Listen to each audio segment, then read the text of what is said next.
এই জিনিসগুলা করলে আসলে আপনি খামার টিকাতে পারবেন। এত খরচ করে সম্ভব সেটা? যদি খামারই টিকে থাকে তাহলে আপনার ব্যবসা টিকে থাকবে। আমি একটা জিনিস দেখে খুবই অবাক হয়েছি, সেটা হচ্ছে অনেকেই নিরুৎসাহিত করতেছেন যে আসসালামু আলাইকুম, এই মুহূর্তে বিভিন্ন জায়গায় বন্যার পানি নেমে যাওয়ার ফলে বিভিন্ন জায়গায় গরুর খাদ্য সংকট দেখা দিয়েছে। আর এই গরুর খাদ্য সংকট দেখা দেওয়ার ফলে অনেকে আমাদেরকে প্রশ্ন করতেছেন, ভাই আমরা কি গরুকে কচুরিপানা অথবা কলা গাছ খাওয়াইতে পারবো কিনা? এই প্রশ্নটা খুবই গুরুত্বপূর্ণ একটা প্রশ্ন এবং এই মুহূর্তে এইটা জানা আপনার জন্য খুবই জরুরি। বিশেষ করে এই মুহূর্তে খাবার একেবারেই সংকট। আর এই সিজনে বিশেষ করে গরুর খাদ্য সংকট দেখা দেয় বৃষ্টির কারণে, বন্যার কারণে। যারা ঘাস লাগান বা ঘাস চাষ করেন অনেকের ঘাস তলিয়ে যায়, ডুবে যায়, মারা যায়, যে কারণে খাদ্য সংকট দেখা দেয়। প্রথম কথা হচ্ছে, আপনাদেরকে অনেকেই উদ্বুদ্ধ করবে না এইসব খাবারের ক্ষেত্রে, অর্থাৎ এই কলা গাছ বা কচুরিপানা খাওয়াইতে কেউ উদ্বুদ্ধ করবে না। কিন্তু আমি আপনাদেরকে বলবো, নিজে অভিজ্ঞতা থেকে বলবো, আমার খামার আছে, আমি গরুকে খাওয়াইছি, আমি আপনাদেরকে বলতেছি কচুরিপানা খাওয়াইলে গরুর কোনো সমস্যা হয় না এবং কলা গাছ খাওয়াইলে গরুর কোনো সমস্যা হয় না।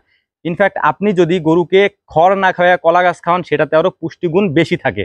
আমি একটা জিনিস দেখে খুবই অবাক হয়েছি, সেটা হচ্ছে অনেকেই নিরুৎসাহিত করতেছেন যে এগুলা খাওয়ানো যাবে না, অর্থাৎ কচুরিপানা এবং কলা গাছ এগুলা খাওয়ানো যাবে না। কেন খাওয়ানো যাবে না? এগুলা তো সমস্যা হবে।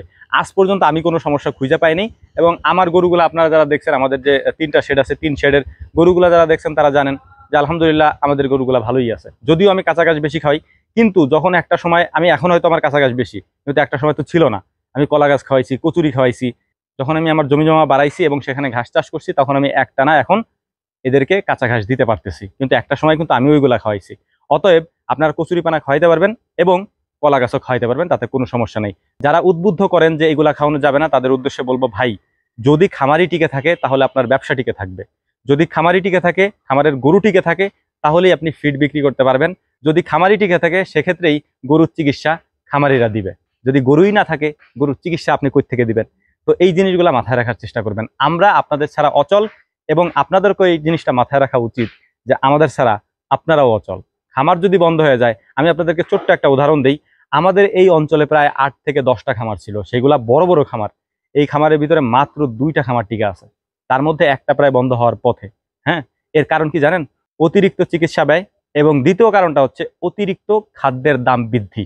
এবং মানুষ যখন বিভিন্ন ধরনের খাবার তারা নিজেরা উদ্ভাবন করে খাওয়ানোর চেষ্টা করতেছে, মানে ধরেন কচুরিপানা বলেন, কলা গাছ বলেন, এবং বিভিন্ন ধরনের আরো খাবার যেগুলো আমরা নিজের হাতে বানাই, এই খাবারগুলো যখন খাওয়াইতে যাই, তখন অনেকেই আমাদেরকে অনুৎসাহিত করেন যে না, এগুলো খাওয়ানো যাবে না, আপনি এইটা খাওয়ান, এটাতে পুষ্টিগুণ এত আছে, এটার দাম এত।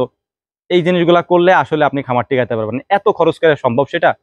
দুধ তো এখন বিভিন্ন জায়গায় 50 টাকা 40 টাকা কেজি, আপনি কিভাবে করবেন? মাংসের দাম আপনারা দেখতেই পাচ্ছেন যে একটা কুরবানিতে গরু বিক্রি করতে গেলে কিরকম পরিমাণ খরচ তার পিছনে করতে হয়। আশা করি আমার কথাগুলো বুঝতে পারছেন। আর একটা জিনিস আপনাদেরকে স্পষ্ট করে বলবো, সেটা হচ্ছে যে যারাই গরুর খামার করবেন এই জিনিসগুলো মাথায় রাখার চেষ্টা করবেন। বন্যার পানিতে অনেকের ক্ষয়ক্ষতি হয়েছে এবং অনেকের ঘাসের জমি টমি নাই। তারা চাচ্ছে যে কলা গাছ খাওয়ানো যায় কিনা এবং দানাদার খাবারের বিকল্প কোনো কিছু আছে কিনা। আপাতত আপনি বাঁচায় রাখেন আর কি গরুগুলাকে। এর পরবর্তীতে আপনি সিদ্ধান্ত নিন যে কি খাওয়াবেন কি খাওয়াবেন না। আপাতত এই সব পরামর্শ কেউ দিয়েন না যে এটা খাওয়ানো যাবে না, ওইটা খাওয়ানো যাবে না। ওরা আগে বাঁচায় রাখেন। মেন কথা হচ্ছে আগে গরুটাকে বাঁচতে দেন, তারপরে কলা গাছ এবং কচুরিপানার ব্যাপারে সিদ্ধান্ত নিয়েন আর কি। হ্যাঁ, তবে আমি একটা নিজের জায়গা থেকে বলতেছি, আপনি খাওয়াইলে খাওয়াইতে পারেন, এটা আপনার একান্তই ব্যক্তিগত ব্যাপার।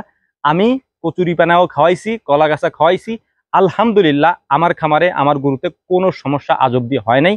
চাইলে আপনিও খাওয়াইতে পারেন, এটা আপনার একান্ত ব্যক্তিগত ব্যাপার, নিজ দায়িত্বে খাওয়াইতে পারেন। আমি বলতেছি আমার কোনো সমস্যা হয় নাই। আশা করি কথাগুলো বুঝতে পারছেন। আসসালামু আলাইকুম রহমতুল্লাহ।